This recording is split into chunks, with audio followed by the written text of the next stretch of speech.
Alors, une partie de la thématique discutée aujourd'hui concerne les comportements alimentaires au moment de la néolithisation, c'est-à-dire à une période clé de l'histoire humaine qui, en Europe de l'Ouest, commence vers le 7e, 6e millénaire avant notre ère. Et ce phénomène se traduit par l'adoption de techniques agropastorales permettant à l'homme de produire une partie de son alimentation animale, donc par exemple avec l'élevage notamment du porc, du bœuf, du mouton et de la chèvre, et aussi végétale avec des espèces comme différents types de blé, de l'orge ou même des légumineuses. Cela va également modifier profondément son organisation sociale et son environnement, avec de la sédentarisation, une augmentation démographique, des développements techniques et des réseaux d'échanges qui se mettent en place. Au-delà de cet aspect, ce qui nous a particulièrement intéressés dans ce projet, c'est la place des femmes, leur alimentation, la mobilité et les comportements qui peuvent y être associés dans des groupes humains qui sont nouvellement donc sédentarisés et dans lesquels des organisations sociales et des activités différentielles entre les hommes et les femmes peuvent être mis en place. Alors l'intérêt concernant les femmes dans les sociétés passées, elle n'est pas nouvelle, et en particulier en ce qui concerne la préhistoire, comme peuvent en témoigner l'étude des objets archéologiques. Donc là, vous voyez quelques exemples avec des Vénus, symbole de la fertilité, ou l'ensemble de la documentation funéraire ou ostéologique. Outre de nombreux articles spécialisés, un certain nombre d'ouvrages discutent de la place des femmes et de leur contribution dans la subsistance du groupe, donc qui peut être abordé par exemple par comparaison ethnologique, par la récurrence de l'outillage que l'on peut dire genré, comme la présence de meules et de molettes dans les sépultures féminines, par exemple, ou par les impacts ostéologiques et sanitaires qui découlent de ces activités différenciées, comme par exemple certains marqueurs d'activité qui laissent des traces sur les zones articulaires. Alors pour la période qui nous intéresse, donc le néolithique, la place des femmes a également fait l'objet de débats sur ses fonctions en tant que femme, mère ou allomover. Alors dans le terme allomover, j'ai pas trouvé d'équivalence en français, mais c'est ce qui pourrait correspondre à une assistante maternelle en fait, pas dans le sens actuel du terme, mais une femme qui est autre que la mère biologique qui peut s'occuper des enfants. Et ces fonctions sont particulièrement sensibles à ce moment d'expansion démographique qu'est le néolithique. Des hypothèses sur les liens entre rôle dans la communauté et ressources consommées sont souvent discutées, comme par exemple un accès plus régulier aux protéines, aux ressources végétales par les femmes qui participent plus régulièrement aux activités de cueillette et au traitement des céréales, alors que les hommes auraient des activités plus en lien avec le bétail, la mise en culture des champs et la chasse, par exemple, et donc ont peut-être un accès préférentiel aux protéines de type animal. Par ailleurs, à la suite d'un ensemble de données biochimiques, alors je vais bien sûr développer la suite de cet aspect dans ma présentation, mais nous avions réalisé un certain nombre d'acquisitions de données biochimiques sur des sujets néolithiques, donc des sujets humains. Et nous avions remarqué qu'il existait soit une plus grande diversité alimentaire chez les femmes, soit une plus importante diversité des environnements qu'elles ont fréquentés, dans lesquels donc elles ont puisé leurs ressources. Donc notre étude s'intéresse plus particulièrement à documenter l'alimentation, donc soit par la diversité, soit par la mise en évidence de différences, la mobilité, qui pour nous est un paramètre important à prendre en considération parce qu'il peut avoir un impact sur la variabilité des pratiques alimentaires observées, et la place des femmes, donc en termes de structuration sociale ou économique dans ces premières communautés agropastorales. Alors ce travail s'est focalisé sur 1300 ans de cette période néolithique, donc entre 5003 et 4000 avant notre ère, sur plusieurs centaines, donc nous avons étudié plusieurs centaines de sujets humains, plusieurs restes animaux. Alors ce sont des restes animaux archéologiques, donc qui sont issus des fouilles archéologiques. De la même manière, nous avons réalisé des analyses sur des restes botaniques, donc qui sont préservés dans les sols puisqu'ils ont été carbonisés. Donc il y a eu des accidents au cours de leur traitement, ils ont été carbonisés et on peut les retrouver ensuite au cours des fouilles archéologiques. Nous avons également pris en compte des échantillons de sol, notamment pour faire tenter des analyses paléoparasitologiques. Et ces échantillons donc, ont été acquis sur 4 endroits différents, donc des sites archéologiques que vous pouvez voir. La carte est un peu petite, je suis désolée, mais l'intérêt, c'est que ces sites, en fait, viennent d'environnements différents. Donc, on a un site méditerranéen, un qui est situé en Auvergne, l'autre dans la vallée de l'Yonne et un autre en Touraine. Et ces sites aussi présentent la particularité d'avoir des fonctionnements sociétals différents. Ils ont des pratiques, les individus qui ont vécu ici ont des pratiques funéraires totalement différentes. Alors l'alimentation, la mobilité, l'origine des lignées maternelles que l'on a choisi aussi d'aborder pour discuter la structuration sociale, donc ont été abordées grâce à différentes analyses effectuées directement sur les restes humains et sur l'environnement économique et naturel local. Donc ces analyses, comme je précisais, sur des restes botaniques ou zoologiques issus des fouilles archéologiques. Plusieurs méthodologies ont été employées. Donc c'est notamment les analyses isotopiques stables du carbone, de l'azote, du soufre sur le collagène. Nous avons aussi une approche exploratoire sur les compositions isotopiques de l'azote sur les acides aminés de ce collagène. Nous avons aussi regardé les données des éléments, des rapports strontium-calcium et barium-calcium et des ratios isotopiques du strontium. Nous avons fait de l'ADN ancien, étudié les micro-restes piégés dans le tartre dentaire, tenté une approche aussi paléoparasitologique, donc qui n'a pas été très concluante, mais on a voulu faire des essais, donc ça nous permet de voir quel type d'environnement peut conserver ou non les restes parasitaires, et bien sûr tout un tas d'analyses ostéologiques. Voilà. Alors, comme l'un des points importants du projet était de comparer un ensemble de données biogéochimiques qui permettent d'aborder conjointement l'alimentation et la mobilité, je vous propose quelques éléments méthodologiques pour qu'on puisse bien comprendre la suite de l'exposé. Donc, nous utilisons les phases organiques ou minérales de différentes parties des restes humains, donc des os et des dents. Et ces phases, elles subissent des traitements d'extraction et de purification. Sur ces différentes phases sont enregistrées des compositions isotopiques de différents éléments. Donc c'est le ratio des éléments lourds sur légers de chacun des éléments considérés. Donc ici pour le collagène, nous avons considéré le carbone, l'azote et le soufre. Et pour la bioapartite, donc qui est la partie minérale composée principalement de phosphate de calcium, mais aussi incluant des carbonates et d'autres éléments comme le strontium, nous avons considéré ici les éléments du strontium. Ces compositions isotopiques correspondent à celles qui sont enregistrées au moment de la formation des tissus et donc peuvent nous renseigner sur des périodes qui vont de l'enfance, donc notamment grâce aux dents, et sur des périodes qui sont plus proches du décès et à l'âge adulte. Ces compositions isotopiques dans le collagène, donc là carbone, azote et soufre, renseignent sur la part protéique des aliments qui sont consommés par les individus, car elles sont spécifiques selon les écosystèmes. Donc c'est ce que j'ai montré sur ce petit graphique. Ici, vous voyez, on a à la base de la chaîne alimentaire déjà une différenciation isotopique, que ce soit pour le carbone ou pour l'azote, en fonction de l'environnement où on va se trouver, si on est plutôt en environnement terrestre, en environnement aquatique ou en environnement de type aride. Voilà. Pour le soufre, c'est un petit peu différent parce que lui, il va surtout marquer des environnements plus que des niveaux trophiques, alors que l'azote, lui aussi, va nous donner une information sur la chaîne trophique de l'aliment considéré. C'est-à-dire que plus on est un consommateur de viande, plus on va se trouver haut dans la chaîne alimentaire. Et de la même manière pour le poisson. Dans la bioapatite, donc cette fois-ci la partie minérale, les ratios isotopiques du strontium vont tout simplement être corrélés au lieu d'habitat, puisque liés à la nature géologique du sol. Alors, les données en ce qui concerne les isotopes stables légers sont mesurées par EAIRMS et pour le strontium par ICP-MS.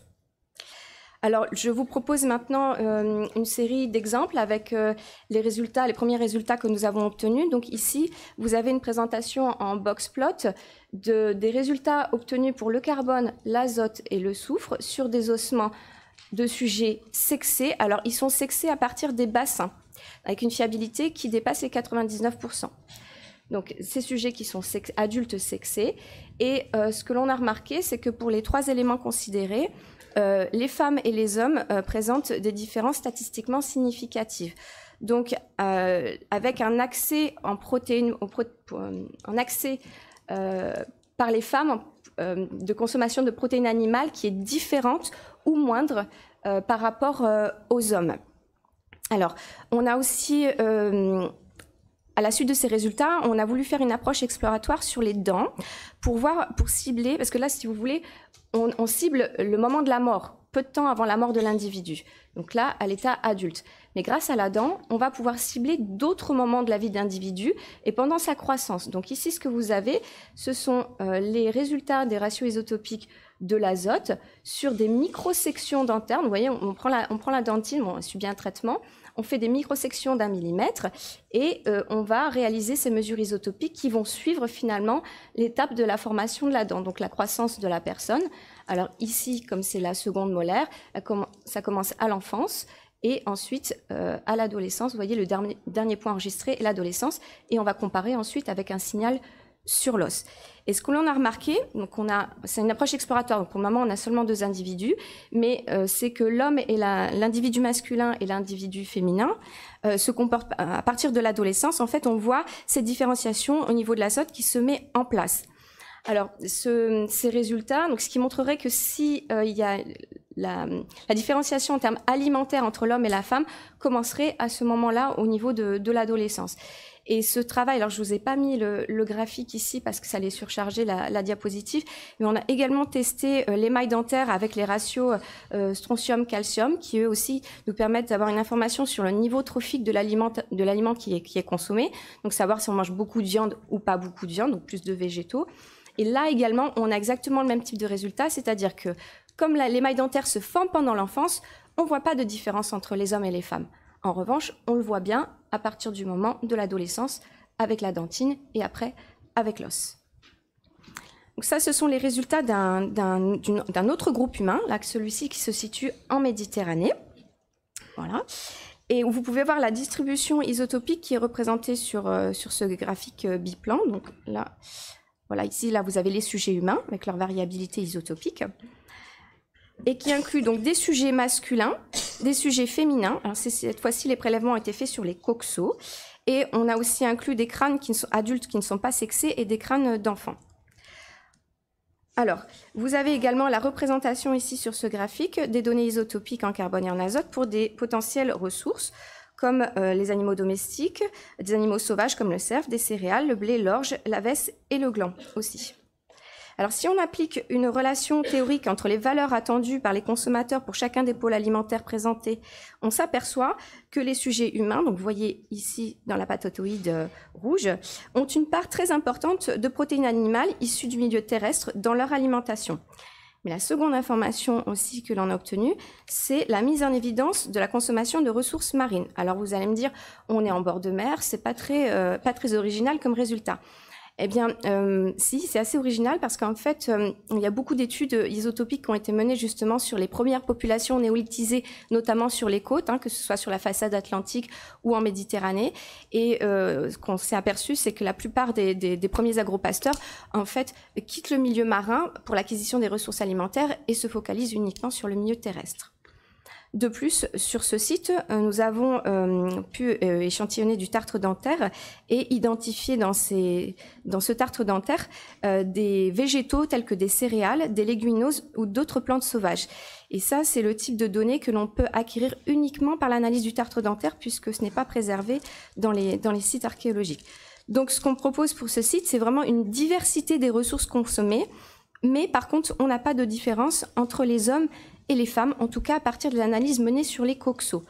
Toutefois, c'est une hypothèse que l'on n'a pas exclue, parce qu'on a remarqué qu'avec l'autre proxy, donc le proxy du soufre, cette fois-ci, la composition isotopique du soufre dans le collagène, on remarque que sur les échantillons d'os coxal, les compositions isotopiques du soufre sont différentes uniquement pour 2 sujets féminins, ici, vous voyez, et qui corrèlent en fait avec les crânes adultes.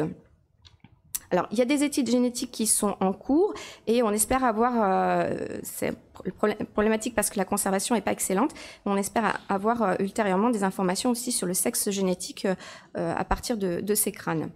Alors, donc, cet ensemble nous montre qu'un certain nombre de personnes inhumées sur le site n'étaient pas locaux. Et par ailleurs, on remarque aussi que globalement, les enfants, donc vous voyez représentés en orange, ont des compositions isotopiques du soufre qui correspondent à une partie des adultes considérés donc comme locaux, sauf pour un sujet ici qui lui viendrait, je l'ai entouré, qui viendrait plus à l'intérieur des terres, alors que ceux-ci là, eux, ils viennent plus des bords de mer, encore plus près des bords de mer que que là où le site est localisé. Voilà. Donc les crânes adultes que je viens de discuter sont ceux que j'ai entourés ici sur ce graphique en noir. Et vous voyez qu'ils présentent aussi quand même une petite déviation au niveau de l'azote. Donc là, la prochaine étape, ça va être comme on a les crânes et on a les dents, ça va être de réaliser ce même micro-échantillonnage dentaire que ce que je vous ai montré sur le site précédent, pour voir si déjà au niveau de l'enfance, il y a quelque chose qui se met en place. La question de la mobilité, en particulier des femmes au période néolithique, a été mise en évidence sur plusieurs sites en Europe. Et notre exemple en Touraine, donc là je change de région, de zone géographique, on fait un grand bond, on est en Touraine. Et les résultats qu'on a obtenus sur ce site vont exactement dans le même sens que ceux obtenus sur d'autres sites européens. C'est-à-dire qu'on a pris donc 2 dents, donc une dent qui se forme, dont l'émail dentaire se forme pendant l'enfance, et l'autre qui se forme pendant la période de l'adolescence. Et cette fois-ci, on a regardé les ratios isotopiques du strontium, donc c'est l'échelle que vous voyez ici. Voilà. Et on s'aperçoit qu'il y a des différences importantes qui sont enregistrées entre ces 2 dents, donc entre l'enfance et l'adolescence, et qui sont beaucoup plus marquées chez les sujets féminins que chez les sujets masculins qui ont pu être étudiés. Alors, ce résultat va aussi dans le sens des données génétiques, parce qu'on a eu des données génétiques sur l'ADN mitochondrial pour ce site, mais également sur le site précédent en Méditerranée, qui montrent qu'on a une diversité des lignées maternelles. Et cette diversité témoignerait d'une structuration sociale plutôt de type patrilocal, c'est-à-dire que la femme va bouger vers le lieu de résidence de l'homme. Alors, comme évoqué précédemment, la mobilité peut avoir un impact sur l'accès et la diversité des ressources consommées. Et là, les données isotopiques sur ce site, donc vous voyez ici le graphique est un peu petit, mais en fait c'est parce que comme il n'y a pas de discrimination entre hommes et femmes, bon, c'était pas très grave. Voilà. Alors on a une diversité qui peut être enregistrée, mais en tout cas au niveau du carbone et de l'azote, on voit pas de discrimination entre les hommes et les femmes. En revanche, on a enregistré une valeur assez particulière pour un enfant de 6 ans. Et là, on se pose la question de savoir si c'est vraiment un effet d'une diète particulière ou un effet physiologique, sachant que sur des études précédentes, quand on enregistre des outsiders comme ça, c'est souvent dans le groupe 5-9 ans. Donc, il y a une réflexion aussi à mener sur la particularité de ce groupe immature. Voilà. Les micro-restes du tartre dentaire aussi ont pu être étudiés sur ces sujets. Ils ne discriminent pas les hommes des femmes. On a encore peu d'échantillons à notre disposition pour le moment. En revanche, ils montrent bien la consommation de diverses plantes, et notamment des plantes sauvages. Alors cette diversité est relative parce qu'on n'a pas beaucoup de comparaisons au jour d'aujourd'hui, mais là vous voyez, donc ici c'est les données que nous avons enregistrées en termes de diversité, et là si on les compare avec des chasseurs-cueilleurs du paléolithique, on voit que la diversité est vraiment moindre en termes d'espèces végétales, mais toutefois elle existe quand même. Voilà, donc à l'instar du site méditerranéen que je viens de vous présenter, ces résultats soulignent quand même une diversité alimentaire, en particulier végétale, et plus qu'une différence entre les hommes et les femmes. Et enfin, sur le dernier site sur lequel on travaille encore beaucoup, donc là c'est vraiment très préliminaire au niveau des données, donc c'est le site Auvergnat. Voilà. On avait étudié il y a quelques années, on avait ciblé un certain nombre de sujets qui étaient inhumés sur ce site, et on avait fait des analyses isotopiques du carbone et de l'azote. Donc c'est ce que vous voyez ici représenté en box plot. Et vous voyez, on avait remarqué qu'il y avait une beaucoup plus grande diversité enregistrée, en tout cas en ce qui concerne l'azote, chez les femmes par rapport aux hommes, donc avec un accès différentiel aux ressources animales ou accès à d'autres ressources chez les femmes par rapport aux hommes. Et on avait aussi mis en évidence alors un lot d'individus très particuliers. C'est une sépulture qui contient 7 personnes, 5 sujets masculins, donc un qui est mort probablement, qui a été tué, et 2 grands immatures, fin de l'enfance, début de l'adolescence, qui sont enterrés également dans cette même sépulture.